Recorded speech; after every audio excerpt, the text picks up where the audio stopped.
복된 주일입니다. 여러분 모두 평안하셨는지요? 꼬박꼬박 7일 만에 돌아오는 예배가 얼마나 감사한지 모르겠습니다. 하나님을 예배하면서 우리의 삶이 세워지는 것을 우리가 느낍니다.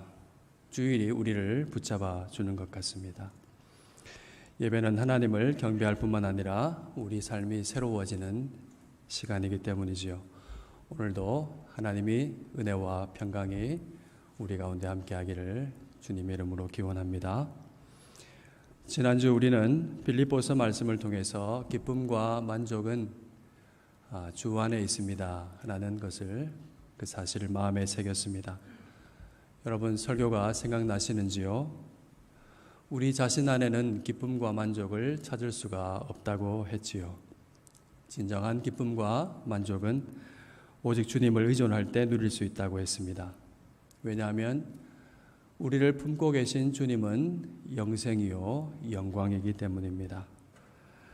주님을 전적으로 의존하는 이 믿음이 얼마나 중요한지 모릅니다. 이것이 우리 신앙생활의 열쇠라고 할 수가 있습니다. 오늘은 지난주에 이어지는 말씀인데요. 오늘 예수님께서 하신 말씀을 통해서 주님을 전적으로 의존하는 이 믿음이라는 것이 과연 어떤 것인가 하는 것을 더 깊이 생각해 보기를 원합니다. 본문을 보시면은 예수님께서 제자들을 가르치시는 장면인 것을 알 수가 있죠. 예수님을 따르는 자라면, 제자라면 어떻게 살아야 하는가, 이름하여 제자도를 말씀하고 계신 것을 볼 수가 있습니다. 1절부터 4절 말씀이 바로 그 가르침의 내용이죠. 예수님께서 어떤 말씀을 하고 계신가요? 말씀을 잘 살펴보면 주님께서 인간 존재의 근본 문제인 죄에 대해서 말씀하고 계심을 알 수가 있습니다. 1절과 2절 말씀은 내가 죄를 짓는 문제에 관한 말씀이 되겠죠. 3절과 4절은 형제가 내게 죄를 범한 것에 관한 말씀입니다. 우리 인간은 죄를 짓기도 하고 또 타인의 죄로 고통받기도 합니다. 죄는 인간 존재에 깊이 연관되어 있습니다. 예수님은 제자들에게 삶의 근본 문제를 짚고 계신 것이죠. 여러분 먼저 1절, 2절 말씀입니다. 예수님께서 뭐라고 하시나요? 보니까 예수께서 실족하게 하는 것이 있을 수는 없으나 그렇게 하게 하는 자에게는 화로다 말씀하십니다. 그러시면서 그가 이 작은 자 중에 하나를 실족하게 한다면은 차라리 연자맷돌을 목에 메고 바다에 던져지는 게 낫다 그렇게 하십니다. 참 무서운 말씀입니다. 그러면 이같이 두려움을 결과를 갖고 오는 실족하게 하는 것은 무엇일까요? 이 실족하게 하는 것은 헬라어 말로 스칸달론이라는 것인데 문자적으로는 덫에 달린 미끼를 뜻하는 것입니다. 덫에 달린 미끼를 건드리면 걸려들게 되죠. 아주 싱거운 말이지만은 딱 맞습니다. 실족하게 한다는 것은 사람들에게 죄를 짓도록 유혹하여서 걸려 넘어지게 하는 것을 말하는 것입니다. 그런데 이 말뜻만 보게 되면 어떻습니까? 이런 일을 하는 사람, 함정을 파고 덫을 놓고 또 걸려들 것을 상상하면서 미끼를 걸어놓는 그런 사람, 굉장히 간교하고 치밀한 사람, 그래서 소수의 나쁜 사람일 것 같습니다. 하지만 그렇지가 않습니다. 그렇지 않다는 것은 예수님의 말씀을 통해서 확인할 수가 있습니다. 예수님께서 마태복음 5장 22절 말씀에 이렇게 말씀하셨습니다. 나는 너희에게 이르노니 형제에게 노하는 자마다 심판을 받게 되고 형제에 대해서 나가라 하는 자는 공회에 잡혀가게 되고 미련한 놈이라 하는 자는 어떻게 된다고요?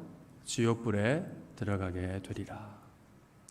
예수님께서 말씀하시죠. 형제에게 노하고 욕하는 것만으로도 지옥불에 들어가게 될 것이라고 하셨습니다. 여기에 나와 있는 라가라는 단어는 텅 빈 머리를 뜻합니다. 바로 이 욕하고 분노하는 이것이 스칸달론에 해당한다고 할 수 있습니다. 왜냐하면 형제에게 분노하고 욕함으로써 그 형제 또한 분노가 일어나게 되므로 같은 지옥에 그 지옥불에 들어가게 만들기 때문이죠. 이렇게 보면은 예수님께서 실족게 하는 일이 없을 수 없다고 하신 그 뜻이 이해가 됩니다. 주님은 아주 분명하게 말씀하셨습니다. 그런 일은 없기가 불가능하다고 하십니다. 그렇다면 이 1절 말씀에 대단한 역설이 숨어 있는 것이죠. 실족게 하는 일은 없을 수 없고 일어날 수밖에 없는데 그렇게 하는 자는 화가 있다는 거 말씀하시니까요.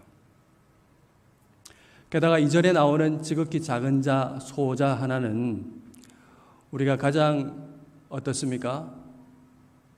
만만한 상대가 아닐까요? 분노를 쏟아내기 쉽고 그렇게 화를 내기 쉬운 상대일 겁니다. 그렇다면 누가 이 화에서 과연 빠져나갈 수 있을까요? 모두 다 연자맷돌 바다행일 것 같습니다. 연자맷돌 다 끌어모아도 모자랄 것 같습니다. 여러분, 이 1절과 2절 말씀은 결론적으로 무슨 뜻입니까? 죄를 안 지을 수 없는데 죄를 짓지 말라는 말씀입니다. 죄 짓는 자에게 화가 있다는 말씀이죠. 여러분, 이게 가능할까요? 아무도 벗어날 수가 없습니다. 그렇게 안 하기는 거의 불가능합니다. 주님의 기준은 너무나 높습니다. 이어서 3절과 4절 말씀도 한번 보시죠. 이번에는 범죄를 당한 사람에 관한 말씀이죠. 여전히 주님의 기준이 높은 것을 알 수가 있습니다. 형제가 죄를 범하거든 경고하고 회개하거든 용서하라고 하시죠. 어느 때까지 하라고 하십니까? 하루에 7번 하라고 하십니다. 한 달에 7번이 아니고 하루에 7번입니다. 좀 실감나게 하려면 예를 한번 들어보면 좋겠죠. 상상하기도 싫지만 누군가 제 가족을 때렸다고 칩시다. 굉장한 범죄죠. 아침에 때리고 와서 잘못했다고 하길래 용서해 주었습니다. 그래서 돌아가더니 다시 때리고 또 돌아오죠. 한 번 더 용서해 줬습니다. 그렇게 돌아가더니 또 같은 일을 반복하기를 하루에 7번 한다고 생각해 보십시오. 우리가 이런 사람을 용서할 수 있을까요? 아까 라가라는 말을 대해서 말씀드렸는데 그보다 더 심한 욕이 나올 것 같습니다. 주님은 거의 불가능한 요구를 하고 계십니다. 주님의 기준은 매우 높습니다. 이 말씀을 듣고 제자들이 하는 반응이 5절 말씀이죠. 뭐라고 하나요? 우리에게 믿음을 더하여 주십시오. 그 높은 기준에 부합해서 살려고 하면 거의 불가능하기 때문에 더 큰 믿음을 달라고 제자들이 주님께 요구하고 있습니다. 이에 주님께서 하신 말씀 대답이 바로 6절 말씀이죠. 함께 읽어보겠습니다. 너희에게 겨자씨 하나 만한 믿음이 있었더라면 이 뽕나무들어 뿌리가 뽑혀 바다에 심기어라 하였을 것이요 그것이 너희에게 순종하였으리라. 여기에 엄청난 대조가 있지요. 제자들은 더 큰 믿음을 달라고 요구하고 있는데 주님은 겨자씨 하나 만한 이 조그만 믿음만 있으면 된다고 말씀하십니다. 이 뽕나무가 뽑혀서 바다에 심겨지게 하는 이 작은 믿음이라는 것은 도대체 어떤 것일까요? 오직 하나님만이 하실 수 있는 이 기적과 같은 일이 실현되게 하는 믿음은 도대체 어떤 믿음일까요? 내가 죄짓지 않고 하루에 7번이라도 용서하면 하나님께서 일하신다는 것을 믿는 믿음일까요?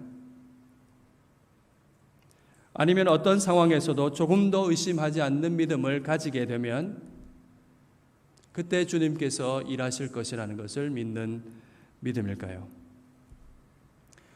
주님은 이 믿음이 무엇인지를 가르쳐 주시기 위해서 다시 말씀하십니다. 그것이 바로 7절부터 10절 말씀에 나와 있죠. 당시 사회 2000년 전에 종과 주인의 관계를 들어서 비유로 말씀하고 계십니다. 비유의 내용이 이렇습니다. 종이 바깥에 나가서 열심히 땀 흘리고 일을 합니다. 밭일을 하고 양을 치고 그렇게 수고합니다.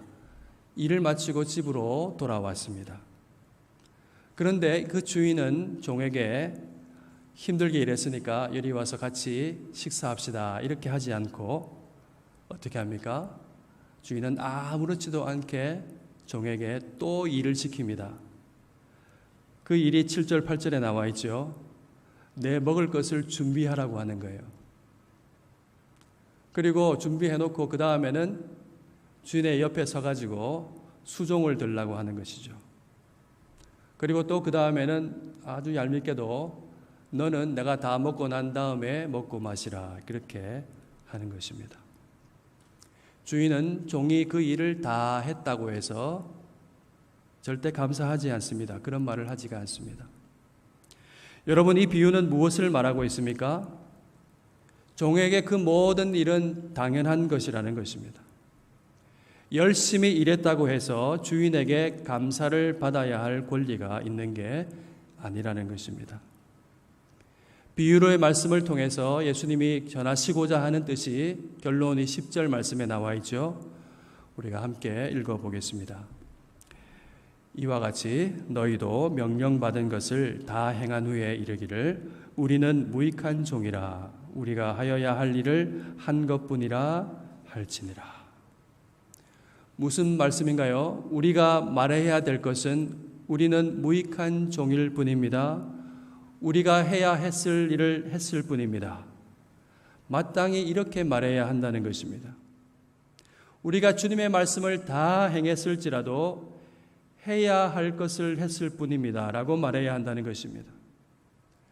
여러분, 이것은 겸손하라는 말씀이 아닙니다. 왜냐하면 지극히 작은 자에게 실족하지 않게 하는 것, 그리고 하루에 7번이라도 용서하고 있는 것, 그것은 애당초 우리가 가능한 일이 아니었습니다. 이 모든 말씀은 다시 말하면 하나님께서 하게 하셨다는 말입니다. 만약 우리가 이런 일을 순종했다면, 만약 우리가 죄를 짓지 않기 위해서 몸부림치고 용서하기 위해서 밤잠을 설치며 몸부림쳤다고 한다면 그것은 우리의 능력이 아니라 성령의 능력으로 한 것입니다. 하나님께서 순종할 능력을 주셔서 행한 것입니다. 지난주 말씀을 빌어서 말씀드리자면 내게 능력 주시는 자 안에서 행한 것일 뿐입니다. 그 일에 관해서 우리는 무익한 종일 뿐입니다. 여러분, 이 비유는 무엇을 말씀하고 있습니까? 아무리 탁월한 순종이라 할지라도 순종했다는 이유로 주님께 보상을 요구할 권리가 없다는 것입니다. 전적인 하나님의 은혜라는 말입니다. 옛날 손양원 목사님이 아주 엄청난 일을 순종하셨죠. 자기 아들을 죽인 사람을 양자로 삼았습니다. 정말 인간으로서는 감당할 수 없는 일 아니겠습니까? 그가 어떻게 이런 일을 할 수 있었을까요? 하나님께서 성령으로 그 마음을 주장하셔서 그가 주님을 깊이 의존하며 순종한 것입니다. 손양원 목사가 그 순종을 한 이후에 사람들의 많은 칭송을 받으며 그 가운데 했던 말이 무엇일까요? 그는 하나님께 보상을 요구하지 않았습니다. 제가 들어보지는 않았지만은 손 목사님이 이렇게 말했다고 저는 생각이 듭니다. 저는 무익한 종입니다. 주님께서 주신 사랑에 비하면 아무것도 아닙니다. 제가 해야 할 일을 했을 뿐입니다. 여러분, 깨닫이 하달 만한 믿음은 바로 주님을 전적으로 의존하는 믿음입니다. 전심으로 나는 무익한 종일 뿐입니다 라고 고백하는 그 믿음입니다. 여러분, 이 시간 우리가 마음을 다해서 우리 마음을 한번 되돌아보기를 원합니다. 우리의 마음은 어떻습니까? 하나님, 제 삶을 보신다면 저를 더 사랑해 주셔야 되는 것 아닙니까? 저를 아신다면 하나님 마땅히 저에게 복을 주셔야 됩니다. 혹시 이런 마음은 없습니까? 예수님을 따라 나선 제자들에게 팽배했던 마음이 바로 이런 것이 아닐까 생각을 합니다. 그들은 예수님을 따르기 위해서 그물과 배를 버려두었습니다. 생업을 버리고 집을 떠났습니다. 이런 헌신과 대가를 지불하는 행동은 보통 일이 아닌 것이죠. 제자들은 아마 이렇게 생각했는지 모릅니다. 이것만큼은 주님도 알아주셔야 된다고. 이것만큼은 주님도 우리에게 감사를 해야 되지 않느냐고 생각했을지 모릅니다. 그들의 이런 생각은 실제로 나타났죠.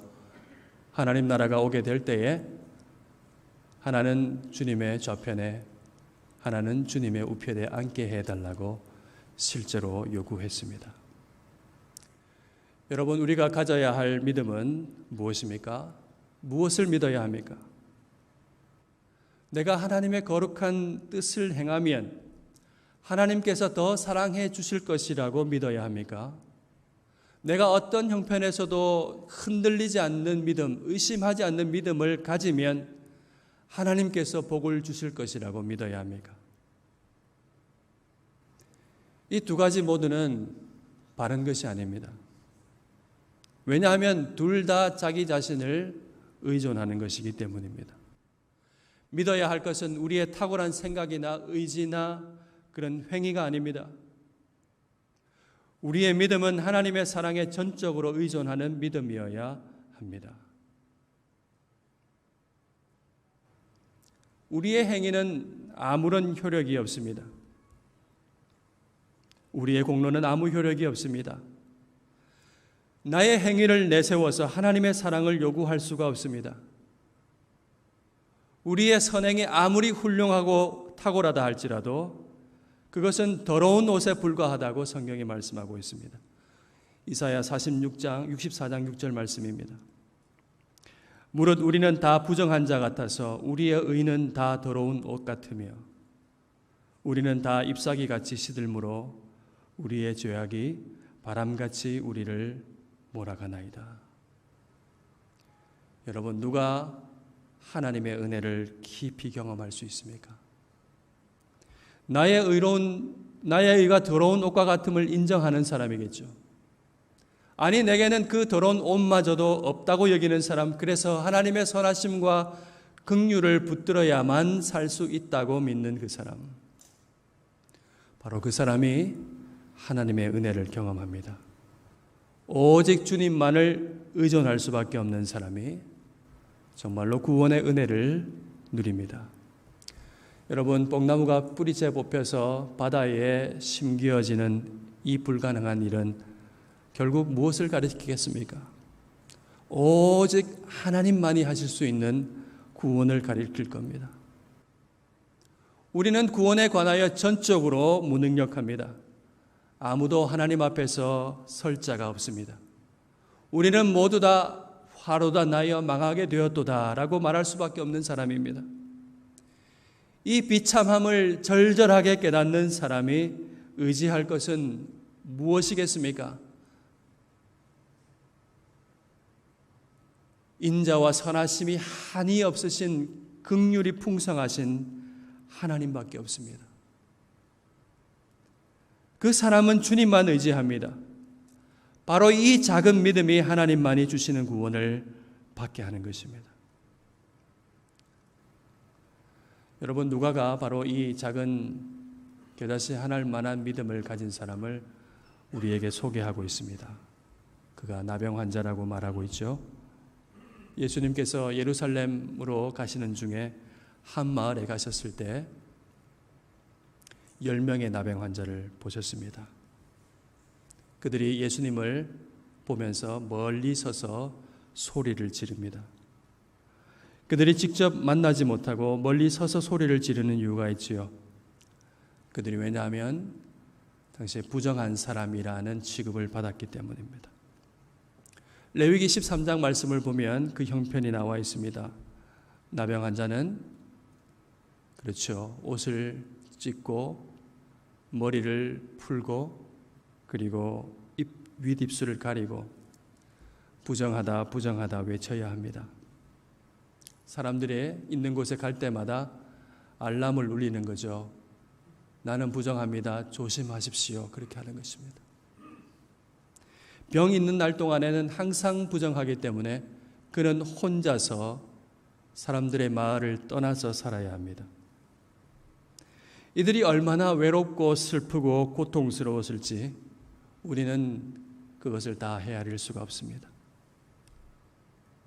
이들이 예수님이 오신다는 소문을 듣고 위험을 무릅쓰고 찾아왔습니다. 찢어진 옷, 헝클어진 머리를 보고 그것만 봐도 사람들은 그가 누군 줄 알지요. 윗입술을 가리고 나는 부정합니다, 부정합니다 소리를 지르면서 그들은 여기까지 왔을 것입니다. 멀리 떨어져서 윗입술을 부정한 그 입술로 온 힘을 다해서 소리 지릅니다. 예수 선생님이여 우리를 불쌍히 여기소서. 예수 선생님이여 우리를 불쌍히 여기소서. 예수님께서 그들을 보시고 말씀하십니다. 가서 제사장들에게 너희 몸을 보이라. 직접 치유해 주시지 않고 제사장들에게 가라고 합니다. 제사장들에게 가는 이유는 병이 나았다는 확인을 받기 위한 것이죠. 확인받으면 더 이상 머리 그렇게 할 필요 없고 윗입술 가릴 필요도 없고요. 소리 지를 필요도 없습니다. 마을로 돌아갈 수 있습니다. 새 삶을 얻게 되겠죠. 예수님은 아직 병이 나았다는 증거가 없는데 가라고 하신 것입니다. 그들은 말씀을 듣고 제사장에게 걸어갑니다. 병이 나을 거라는 희망과 믿음을 가지고 간 것이겠죠. 오늘 14절 말씀 보니까 그들은 가다가 깨끗함을 받았다고 말씀하고 있습니다. 있을 수 없는 일이 일어났죠. 그들은 새 삶을 얻었습니다. 얼마나 기뻤을까요? 그런데 10명 중 한 사람만이 예수님께 돌아와서 발 아래 엎드려 감사했습니다.